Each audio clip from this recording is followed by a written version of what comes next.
And good morning, Michigan. We're going to just take a second to introduce ourselves, and then I'm obviously going to ask that you introduce yourselves and your teacher. My name is Christopher Riano. I'm a professor of constitutional law and government at Columbia University and also assistant counsel to the governor of the state of New York.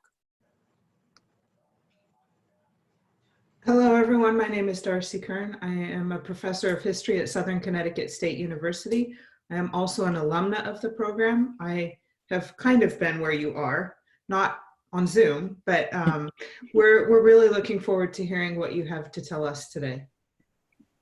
Good morning. I'm so happy to be with you all. My name is mariammemarsadeghi. I participated in this program the first year it was offered many years ago on the bicentennial of the US Constitution. I'm originally from Iran, and over the last 10 years have adapted and translated the center's curriculum for Iranian teachers and students, and we've been delivering that content to them using technologies like Zoom and social media. I wish you the best today. Thank you for allowing us to testify before you today. We're the Black River We the People team from Holland, Michigan, and we represent Michigan's Champion Unit 1. My name is Jonathan Lowry. I am a junior, and I'm on Units 1 and 6. My name is Lynch. I'm a junior, and I'm on Units 1 and 4.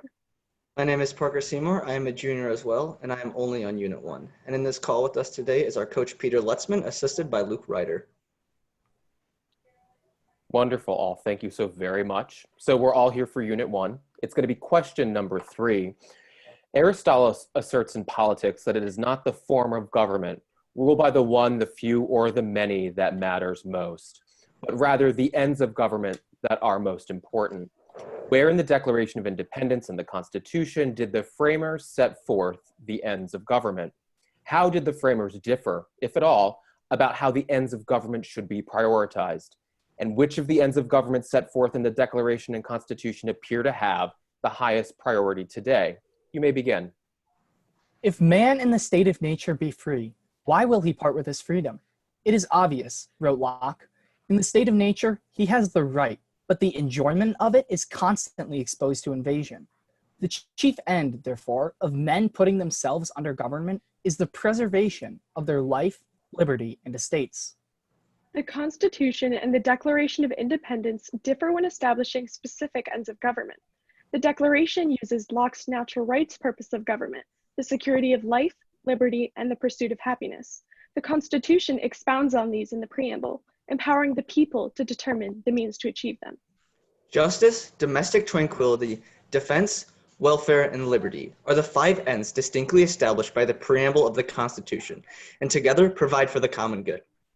The framers believed that to secure a more perfect union, governments are instituted among men, deriving their just powers from the consent of the governed. Our democracy is by the people, for the people.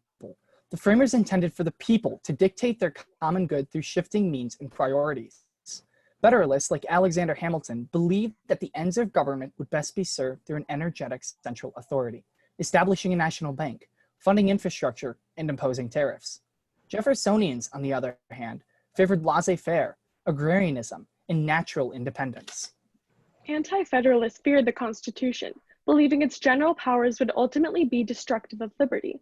As Brutus wrote, "Ought not a government vested with such extensive and indefinite authority be restricted by a Declaration of Rights?"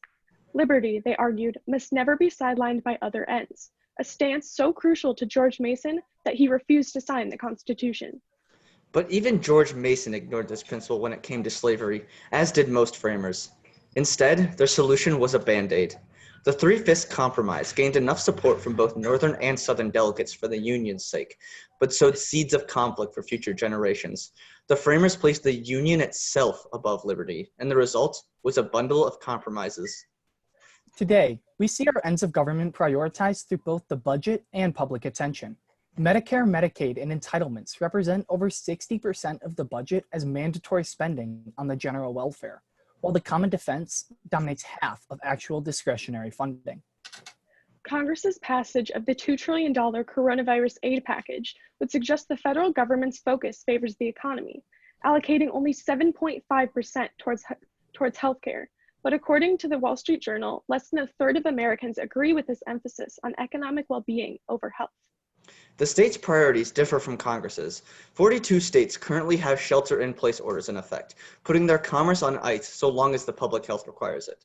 Starting in Michigan, however, a vocal minority have opposed stay-at-home orders, with one protester even declaring, "Give me liberty or give me COVID."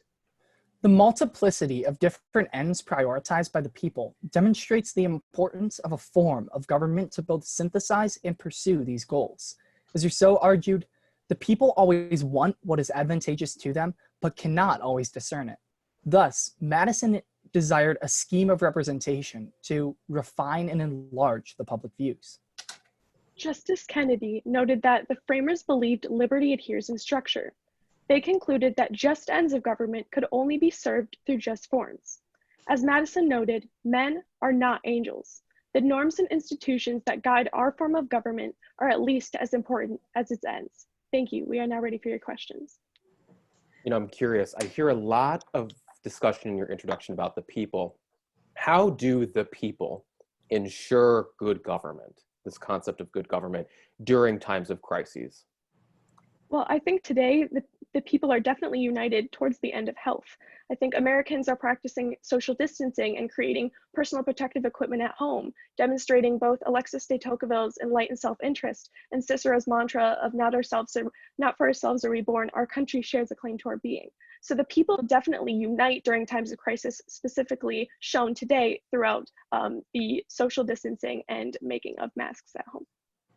And during this time of crisis, besides unity, people can also show the government what they want through using their First Amendment rights. During this time, we still have the right to petition.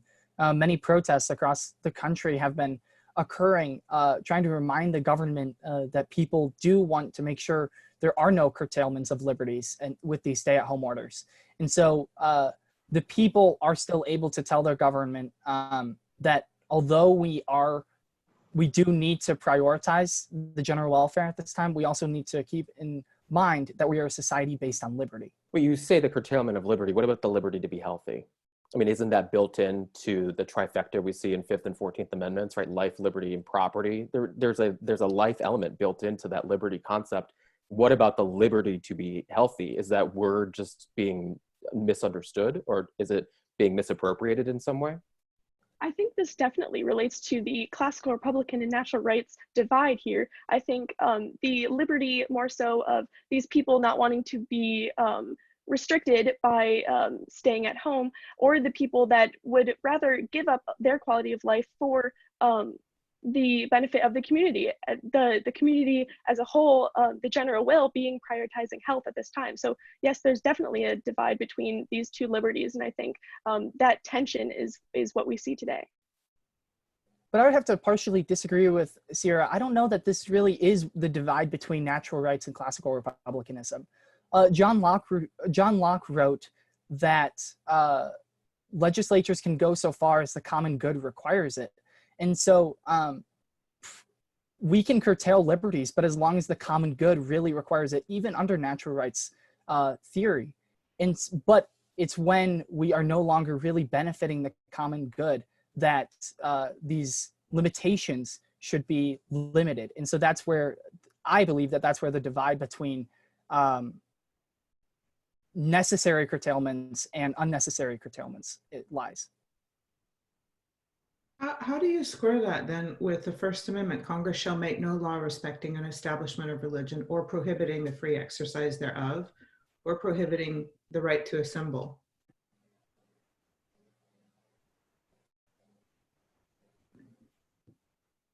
Like many things in our Constitution, it's a tension. Even during normal times, there are still restrictions on the ability to assemble and on the ability to petition the government. You need a permit in many places to gain, in order to protest. And so even in these times, there will still be regulations on these different forms of petitioning the government or assembly or the free exercise of your religion. Okay. So society is always changing and we're always evolving, and technology plays a big part in that. Of course, crises like Corona play a big part in that, fundamental changes.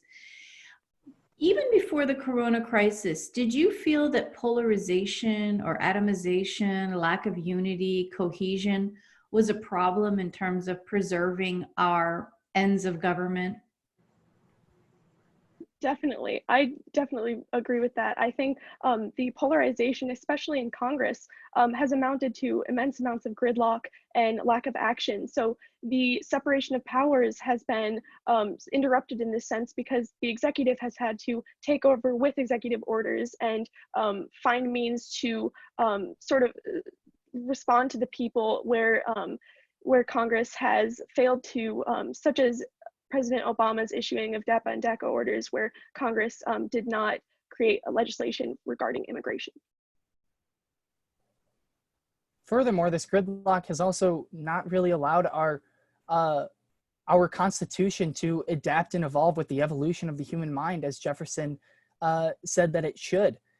We have not passed constitutional amendments at the same rate that many other countries have. Germany has passed over 50 constitutional amendments in its 70 years as a country, and yet we've only passed 17 after ratifying the Bill of Rights. And so we have not been able to evolve because of the gridlock that we have in this country, on top of the challenging Article 5 amendment process. I mean, do you see that as a problem, especially from an Aristotelian, mindset of the social contract and the common good? I mean, is the solution to amend the Constitution? Are there other solutions to make sure that the good government is maintained? Well, I would disagree with Aristotle's assertion. I believe that the form is more important than the means.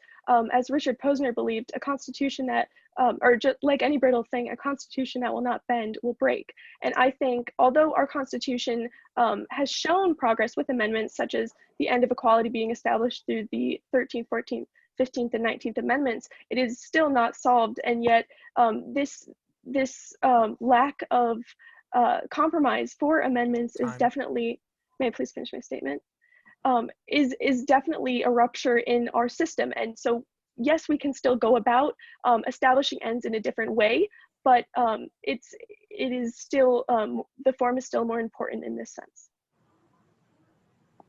Very good. Okay. I really liked both your introduction, and I also really liked the way in which you answered our questions. I think you can tell that because your introduction was so strong, that we were gonna, and we did right from the get-go, start asking harder questions because we knew you could manage them. We only do that when we know that you can answer them. And we're really talking about some fundamental theoretical questions about not just constitutional theory, right? But these comparative constitutional thoughts. And I thought that you all did a great job with good answers, that bringing in concepts like natural rights theory of liberty. I push on that word because I think it's one of the most incredible words in the Constitution, similar to equal protection. Liberty, it's one of those words that sounds really good. And when you dig in, what in the world does that word mean, right? And I think that's why Unit 1 is so important. I thought you guys worked well together, noted restrictions, you brought up executive orders. We're obviously looking at some of these balances right now. So you should be proud of yourselves. You did very well as a team. I agree so much. One of the things that I think was present throughout your presentation, and Jonathan said it even explicitly, is that it's these tensions that are what make us so strong. And I don't mean just make government so strong, or just make Constitution so strong, or just make the law so strong. It's the combination of all of that, and the spirit of the laws, the society. It is the stuff of American exceptionalism. Listening to you all talk about it really makes me feel so optimistic, really, about what we are and about the future. Embracing those tensions, or even contradictions, I think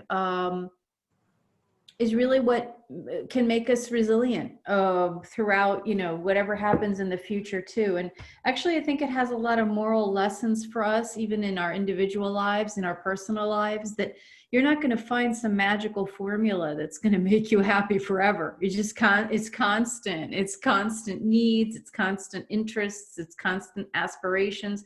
Just keep going with it. I wish you guys the very best. I hope that you continue to really savor and appreciate this program, but especially Unit 1. It's going to make you so much, it's going to give you so many advantages in life, that you've had the opportunity to be so deeply immersed in these issues. I know you appreciate it right now. Believe me, with time, you're going to appreciate it more and more, not less. I thought you guys did a really good job. I was really impressed about how you talked in your opening statement about the both the ends and the form of government matter, and they're interrelated to each other. I think that was very wise. I also thought you did a very good job on your responses to the questions, again, talking about how form is important to the ends. And I think you answered my question well. I mean, the difficulty here is that no right can be absolute, or you end up with something like Plato's Republic, which is a totalitarian state. Whereas Aristotle is much more grounded in the realities of human life. So I thought you answered that question very well, and then, like my colleague said, the difficulty is finding the balance between all of these different rights and the compromise. And perhaps there's something to be said for slowness and only having 17 amendments. I don't know, but I thought you guys were very thought-provoking and very solid.